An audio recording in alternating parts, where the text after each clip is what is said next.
Assalamualaikum warahmatullahi wabarakatuh. Apa kabar sahabat Wahyu semua? Semoga kita semua diberikan kesehatan dan mudah-mudahan kita semua mendapatkan rahmat dan hidayah dari Allah Subhanahu wa taala. Eh, Bincang bersama sahabat Wahyu kembali lagi. Insya Allah untuk kesempatan kali ini kita akan membahas debat miskin adab dan miskin manfaat buat rakyat. Presiden boleh kampanye. Nah, kita ketahui memang beberapa hari lalu ada debat cawapres yang dinilai banyak kalangan lebih banyak gimmick-gimmick dibanding adab dan etika berdebat kan. Kita ketahui bahwa tampak cawapres 02 secara gimmick itu mencari-cari jawaban sehingga hal itu menjadi kayak saling meledek gitu, mencari jawaban capres 03. Nah, hal ini banyak pihak yang menilai bahwa hal itu tidak sopan gitu dengan gimmick-gimmick seperti itu. Dan banyak yang menilai juga bahwa hal itu tidak kurang beretika gitu kan. Nah, untuk itu nanti kita akan bahas, kita tanya-tanya kepada Bang Rocky kira-kira bagaimana menurut beliau terkait debat yang terjadi kemarin. Assalamualaikum warahmatullahi wabarakatuh. Bang Rocky, apa kabar? Waalaikumsalam warahmatullahi wabarakatuh, Bung Wahyu. Kabar baik, gimana kabar juga? Alhamdulillah, luar biasa, Allahu Akbar. Bang Rocky, kita ketahui bahwa beberapa hari kemarin kan ada debat cawapres gitu kan, dan ya seperti sebelum-sebelumnya juga ada gimmick-gimmick gitu kan, sehingga terdapat kesan gitu bahwa debat itu tidak beradab gitu, etikanya kurang gitu kan. Terutama kita soroti terkait cawapres 02 gitu kan, yang banyak mengeluarkan gimmick-gimmick gitu yang diberikan kepada cawapres 03 dan 01. Nah, kira-kira apakah memang debat seperti ini tuh menandakan bahwa gimmick-gimmick seperti itu tuh tidak tidak tepat atau tidak baik, atau bagaimana tanggapan Bang Rocky dengan kualitas debat kemarin, Bang Rocky? Iya, sebelumnya saya menyapa dulu para pemirsa sahabat Wahyu di berbagai penjuru negeri. Semoga semua dalam keadaan sehat dan mendapatkan rezeki yang barokah dari Allah Subhanahu wa taala. Dan kalau kita lihat debat kemarin, memang menurut saya debat yang paling tidak bermutu ya. Cenderung miskin adab, miskin solusi, dan miskin manfaat buat rakyat. Justru lebih banyak menonjolkan keangkuhan, keegoan, bahkan mungkin cenderung kepada kesombongan gitu. Dan tidak ada norma-norma adab menghormati yang tua maupun menghargai yang lebih senior dan seterusnya, itu tidak nampak. Dan itu tidak dalam konteks kapasitas membahas materinya. Jadi pertama dari perilakunya sendiri tidak adab, kurang sekali adabnya, atau bahasa saya miskin adab, miskin etika. Justru di kontennya atau di materinya itu miskin solusi dan miskin manfaat buat rakyat. Ya, jadi debat yang dibiayai dengan uang rakyat, yang menghabiskan sarana publik buat rakyat, dan juga menghabiskan energi yang besar dari bangsa ini, tetapi kualitasnya sangat rendah dan cenderung menonjolkan keangkuhan, kesombongan, dan juga kita lihat tidak ada banyak manfaat yang bisa kita ambil dari debat itu buat kepentingan-kepentingan rakyat, terutama dalam konteks hal ini, bagaimana kita bisa mendapatkan gambaran masa depan rakyat ini ketika mereka menjadi pemimpin. Justru yang nampak adalah gambaran suram seandainya kandidat tersebut menjadi seorang pemimpin, bisa menunjukkan keangkuhan, bisa menunjukkan kesombongan, bisa menunjukkan ketidakpedulian, tidak menunjukkan adab, dan seterusnya. Ini yang saya pikir jauh sekali dari adab-adab ketimuran, adab-adab keislaman apalagi. Jadi ini menurut saya sangat jauh dari adab, kan miskin solusi yang semestinya dibahas di situ adalah bagaimana membuat pandangan-pandangan yang mencari solusi bagi persoalan-persoalan bangsa ke depan, juga memberikan eh, pandangan-pandangan jalan keluar yang terbaik bagi ekonomi, lingkungan, bagi nasib rakyat ke depan termasuk kesejahteraannya. Dan itu tidak tergambar di dalam konteks debat itu. Justru yang menonjol adalah persoalan adab yang minim. Dan itu juga menjadi bahan perbincangan para netizen setelahnya, bahwa memang justru yang dibahas bukan diskusi bagaimana solusi-solusi buat negeri ini, justru yang akhirnya muncul perdebatan terkait dengan perilaku yang kalau bahasa kita itu yang kurang adab atau tidak beradab terhadap lawan debat maupun terhadap orang yang lebih dihargai lebih tua dan seterusnya.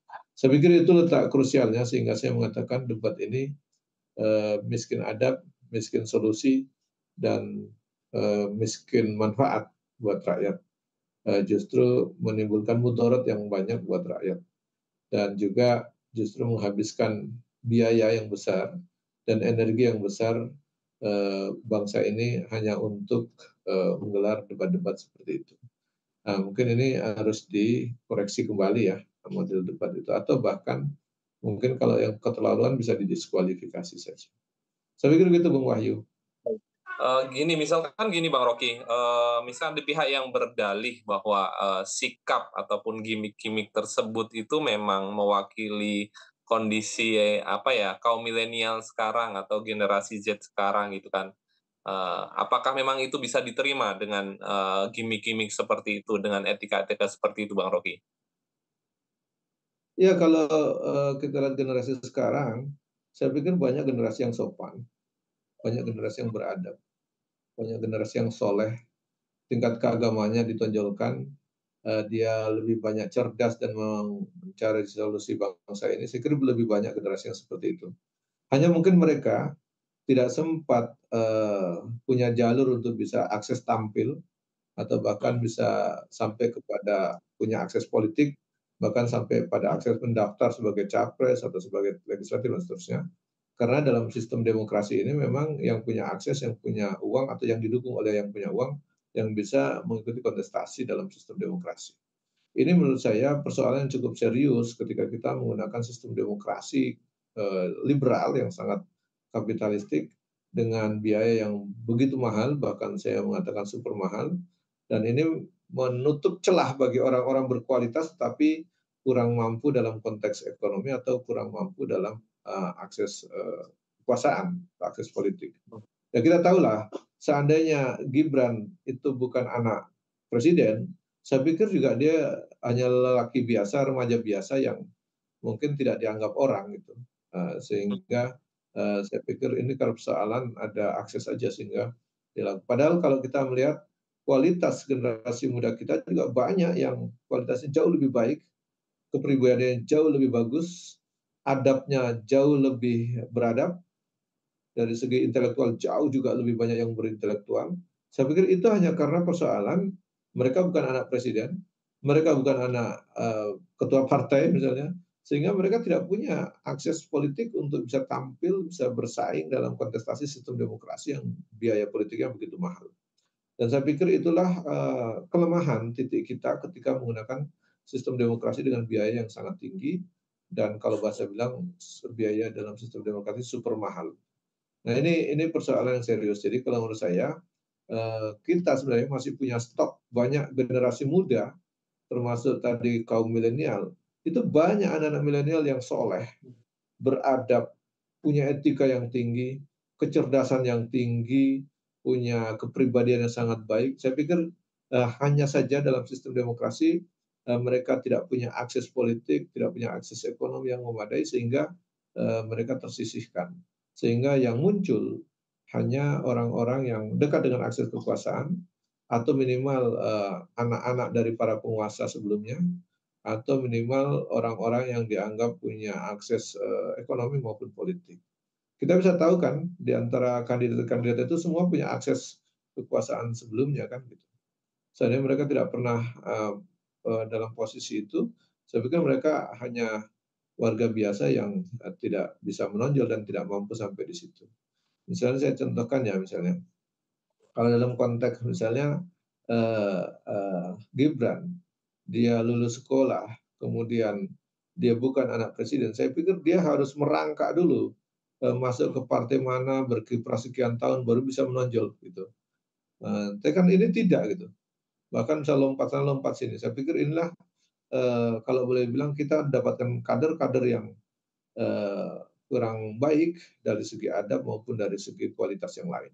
Nah ini hanya karena, eee, anak tersebut punya akses, politik maupun akses kekuasaan dan akses ekonomi yang bisa membuat dia masuk ke dalam jajaran pertarungan politik di tingkat nasional. Saya pikir begitu, Bung Wahyu.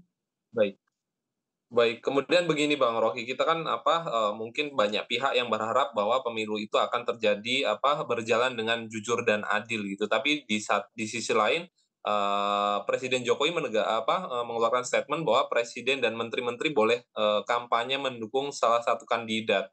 Hal ini sesuai dengan pasal 299 Undang-Undang Nomor 7 2017 tentang Pemilu. Yang penting katanya tidak menggunakan fasilitas negara. Nah, sepertinya ini pernyataan yang blunder atau memang boleh? Bagaimana? Apa tanggapan Bang Rocky dengan pernyataan Presiden Jokowi ini? Ya, pertama ada 2 hal yang bisa kita soroti di situ ya. Yang pertama kalau kita lihat pernyataan Pak Jokowi yang lama tentu, mengatakan berbagai kesempatan mengatakan, ASN harus netral, pejabat negara harus netral gitu kan, tidak boleh memihak gitu, eee, dalam, kontestasi. Saya pikir itu pernyataan awal, tapi ketika, hari ini, ada putranya yang, ikut dalam kontestasi dalam, pesta demokrasi ini, berubah pernyataannya gitu. Hmm. Jadi, saya pikir ini menunjukkan bahwa ada konflik of interest dalam diri seorang presiden ketika ada, keluarganya atau bahkan politik dinastinya berjalan, anaknya misalnya yang, menjadi kandidat. Tentu sebagai seorang bapak yang baik dia harus berpihak kepada anaknya, kan gitu kira-kira ya.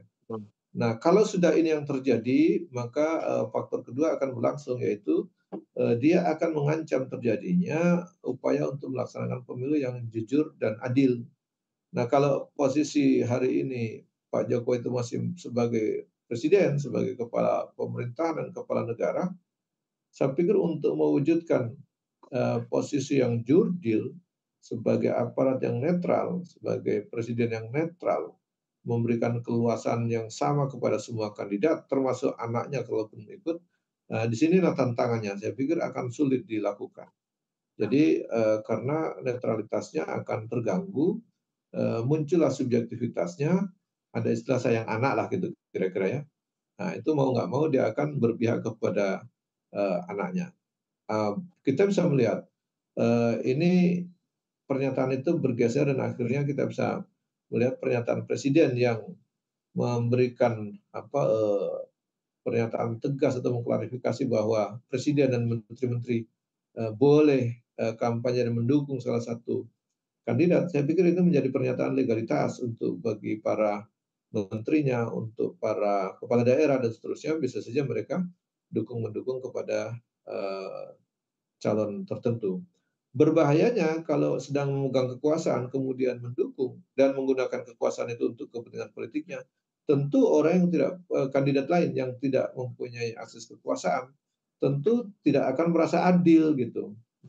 Ya pasti tidak ada keadilan di situ. Bagaimana kalau dia mendapatkan adil itu kalau semua seimbang, tepat pada porsinya. Nah tetapi, dalam konteks ini dengan pernyataan seperti itu, Pak Jokowi sudah menegaskan bahwa untuk adil itu mungkin, sulit diharapkan. Kenapa? Karena beliau sendiri sudah menegaskan, boleh menterinya, boleh bahkan presiden untuk, ikut kampanye atau mendukung pasangan calon tertentu. Dengan catatan, katanya, ya sepanjang tidak menggunakan fasilitas negara. Coba bayangkan, mungkin tidak seorang presiden tidak menggunakan fasilitas negara, Hmm. atau minimal jaringan atau akses kenegaraan, kan sangat sulit itu.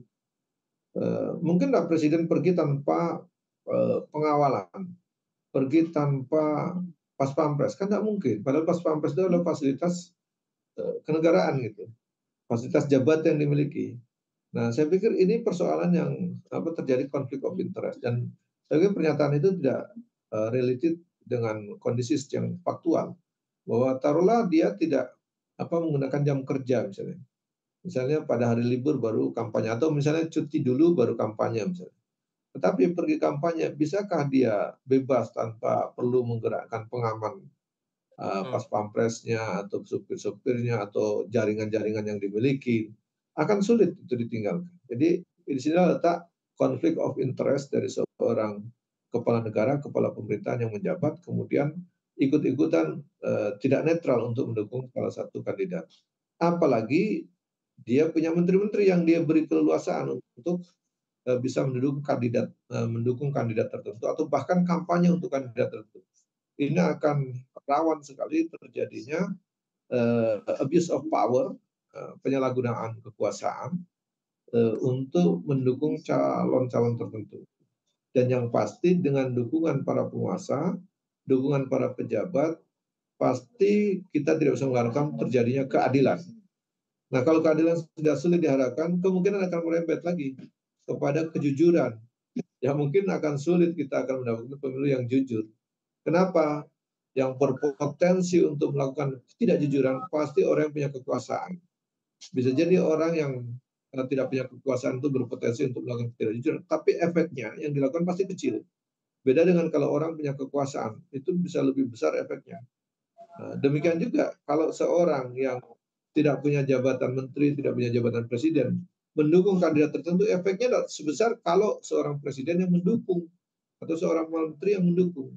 Demikian juga tidak ada keadilan lagi ketika seorang bisa berkampanye untuk atas nama calon tertentu, dia sedang menjabat sebagai presiden atau dia sedang menjadi kepala pemerintahan. Tentu berbeda seorang yang kampanye tanpa posisi jabatan tertentu. Nah, ini menurut saya disitulah letak muncul ketidakadilan dan berpotensi besar maju ke langkah selanjutnya terjadi potensi ketidakjujuran. Begitu, Bung Wahyu.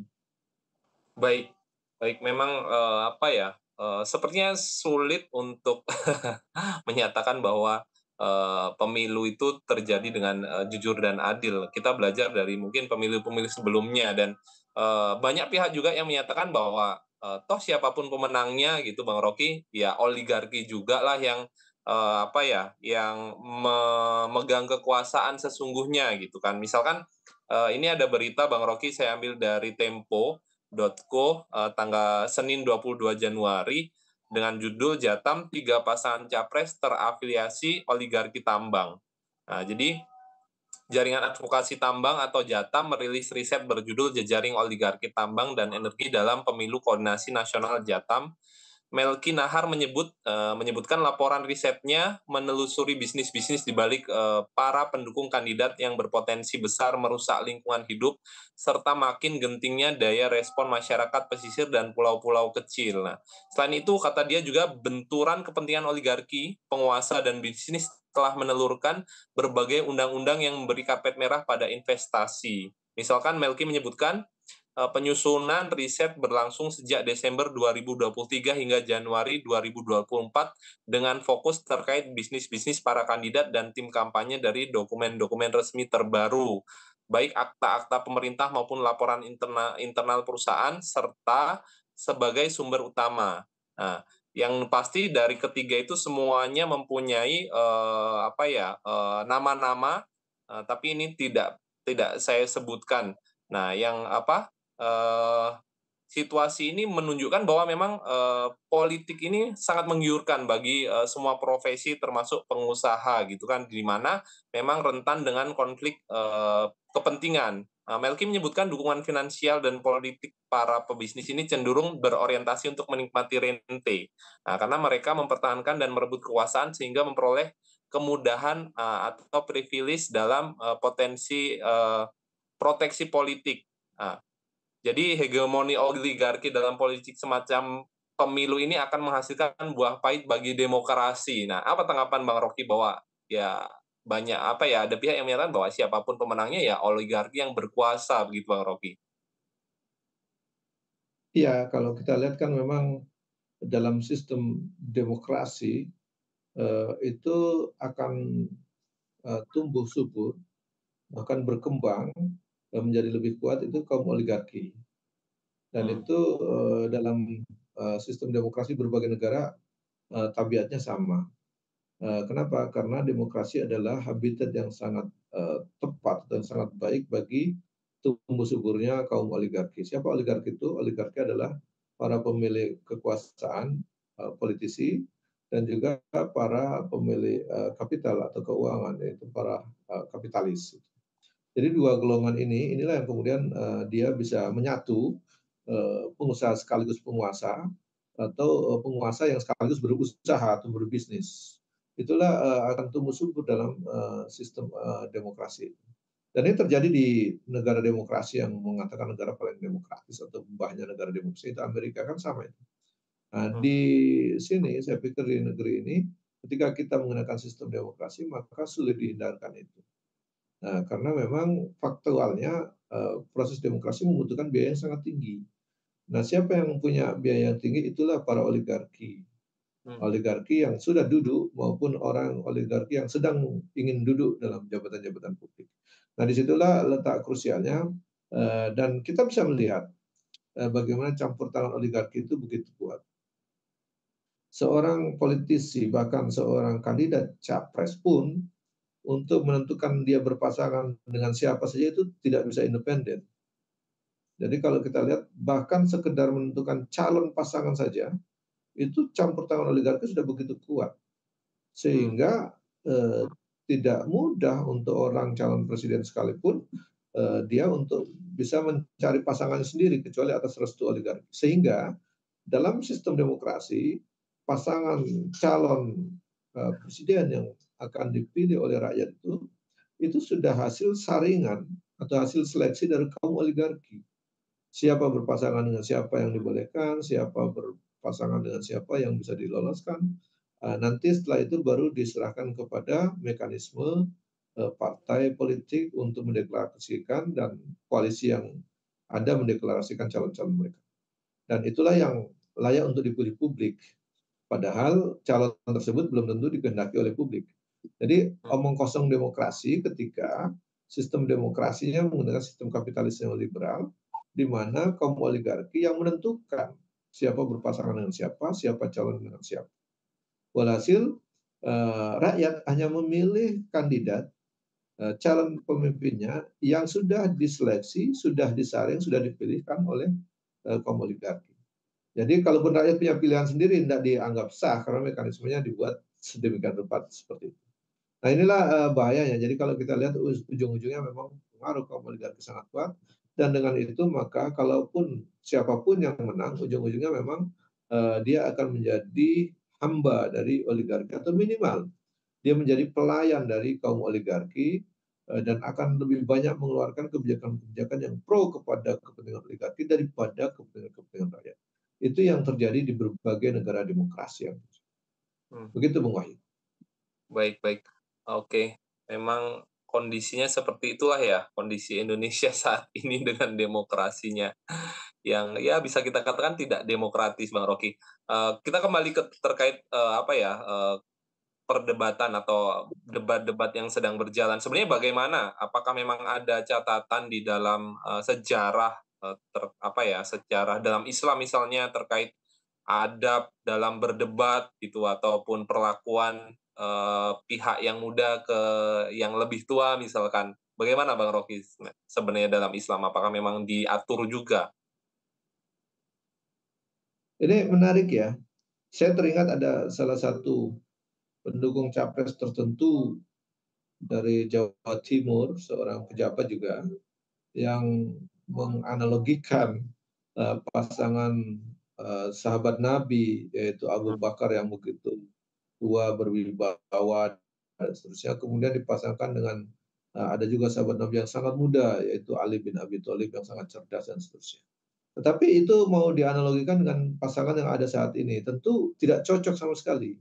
Hmm. Ya, kita bilang ada pasangan yang sudah tua misalnya, mau dipasangkan dengan Abu Bakar, tidak tidak related, tidak sebanding gitu. Abu Hmm. Bakar bisa menjadi imam, khalifah, dia bukan presiden. Abu Bakar sangat bijak. Kalau dibilang hafal hadis sekian banyak, coba kita uji kandidat yang di sini. Apa betul seperti itu? Bisa jadi imam nggak? Bisa hafal hadisnya berapa? Hafal Qur'annya berapa? Kan tidak sama itu. Tentu tidak bisa dibandingkan antara sahabat Nabi yang sekelas Abu Bakar dengan kandidat yang ada saat ini. Di masa Abu Bakar itu melaksanakan sistem Islam, melaksanakan syariat Islam, dan mereka ketakwaannya dan kesolehannya tentu tidak sebanding. Abu Bakar itu bisa memimpin sholat, jadi khalifah bukan menjadi kandidat presiden. Abu Bakar itu sangat bijak. Abu Bakar itu menghafal Al-Quran berapa banyak juz, kemudian berapa ratus hadis atau ribu hadis yang dihafalkan. Nah, apakah kandidat yang sekarang itu sama dengan itu? Kan tidak. Demikian juga ingin menyandingkan yang muda, misalnya Ali bin Abi Thalib sebagai gudangnya ilmu atau pintunya ilmu, misalnya gudangnya ilmu. Nah, ini tentu tidak sama dengan calon presiden yang ada di sini, yang meski mungkin sama-sama mudanya ya, tentu ilmunya tidak sama lah. Apalagi adabnya ya tidak sama jauh lah. Adabnya tidak sama, ilmunya tidak sama, kesolehannya apalagi gitu. Ali bin Abi Thalib itu ya kalau kita bilang soleh kan gitu. Dia khalifah yang keempat, kemudian cerdasnya luar biasa, hafalan hadisnya berapa banyak. Coba kita tes yang kandidat di sini berapa banyak hafal hadis, berapa banyak hafal Al-Quran, ayat-ayat, kan gitu ya, tentu beda jauh lah. Jadi kalau membanding-bandingkan, ya yang minimal mendekati lah yang agak rasionalitas. Saya pikir mencoba itu bagus saja membandingkan, tetapi ya coba yang lebih related, yang lebih realistis ya, supaya lebih nyambung. Nah ini menurut saya persoalannya di situ. Nah bagaimana dalam Islam, adakah debat? Ada, dalam debat itu ada adabnya. Jadi kalau di Al-Quran itu dijelaskan, Udu ila sabili rabbika bil hikmah wal mau'izatil hasanah wajadilhum billati hiya ahsan. Jadi debat yang dimaksud itu disuruh menyeru ke jalan Tuhanmu atau ke jalan agama, ke jalan Islam, ke jalan Allah ya. Di situ dengan cara bil hikmah wal mau'izatil hasanah. Jadi dengan cara hikmah, dengan cara yang baik. Wajadilhum billati hasan, dan kalaulah harus berjidal atau berdebat, itu harus dengan cara yang ahsan. Bukan hasan lagi, tapi ahsan. Hasan itu baik, ahsan itu harus yang terbaik. Nah, saya pikir di situ letak krusialnya. Di Islam itu disuruh kalau berdebat harus dengan cara yang terbaik, dengan bahasa yang terbaik. Coba kita lihat kemarin debat itu. Jauh sekali dari nilai-nilai Islam. Dari adabnya jauh dari adab Islam. Nilai-nilainya jauh dari nilai Islam. Bahkan isinya pun tidak nyinggung-nyinggung Islam kan gitu kira-kira ya. Nyinggung aja enggak, apalagi membawa misi Islam. Saya pikir jauh sekali lah. Begitu kok mau disandingkan atau mau disamakan dengan sahabat Nabi kan jauh sekali. Jadi kalau ada orang yang mencoba menyamakan itu mungkin kurang memahami karakter sahabat Nabi, Khalifah Abu Bakar maupun Khalifah Ali, dan juga tidak memahami betul karakter kandidat yang ada saat ini, apakah cocok dengan itu. Jadi dalam Islam ada kaidah dalam debat, tidak boleh menyerang individu. Jadi individu tidak boleh diserang. Debat itu ya harus menggunakan bahasa terbaik, bahasa yang asal, sehingga dihasilkan debat yang bermutu, didapatkan solusi yang terbaik, didapatkan relasi hubungan yang terbaik. Saya pikir di situ yang tidak muncul dalam debat kemarin. Jadi dari segi adabnya saja jauh dari adab Islam, apalagi isinya jauh sekali dari norma-norma dan nilai-nilai Islam. Di situ saya lihat debat kemarin hanya menghabiskan uang, menghabiskan energi rakyat, jauh dari adab, jauh dari solusi, jauh dari manfaat buat rakyat. Saya pikir gitu, Bung Hayu. Baik, baik. Itu tadi sebenarnya pertanyaan terakhir dari kami, dari saya, Mbak Rocky. Nah, mungkin sebelum kita akhiri, seperti biasa, kami ingin mendengarkan terkait closing statement terkait debat miskin adab dan miskin manfaat buat rakyat. Presiden boleh kampanye. Silakan, Bang Rocky. Iya, sudahlah debatnya kita lihat kualitasnya sangat rendah, tidak begitu bermutu, apalagi adabnya juga minim, bahkan miskin adab, miskin solusi, miskin manfaat buat rakyat, banyak menghabiskan energi rakyat, bahkan mungkin menghabiskan biaya dan uang rakyat. dan tentu saya pikir debat ini harus ada koreksi total. Adabnya jauh dari Islam, kemudian isinya juga jauh dari nilai-nilai Islam, bahkan tidak ada membahas persoalan Islam yang kapan mau diterapkan di negeri ini sebagai norma yang baik. Jauh sekali dari situ, tetapi kita mencoba untuk mendapatkan yang terbaik. Nah, kemudian kalau ada presiden mengangkat bicara bahwa boleh melakukan kampanye, presiden boleh melakukan kampanye, wakil menteri-menteri boleh melakukan kampanye, boleh mendukung capres dan cawapres yang lain atau kandidat yang lain. Saya pikir ini walaupun aturannya tidak melarang, tetapi dari segi etika jelas bertentangan. Kedua, dari segi moral tentu tidak bisa dibilang bermolar kalau tidak melakukan dengan jujur dan adil. Yang ketiga itu ancaman serius buat pemilu yang jujur dan adil. Jadi kalau penguasa, pejabat sudah mendukung salah satu kandidat, maka kita tidak bisa berharap akan ada keadilan. Bahkan lebih lanjut dia akan melangkah, akan sulit mendapatkan kejujuran. Nah, gitu kira-kira. Jadi terjadinya praktek seperti itu, menurut saya inilah buah dari pelaksanaan demokrasi yang sangat liberal dan kapitalistik. Jadi inilah demokrasi sesungguhnya atau the true of democracy. Nah, begitu Bung Wahyu.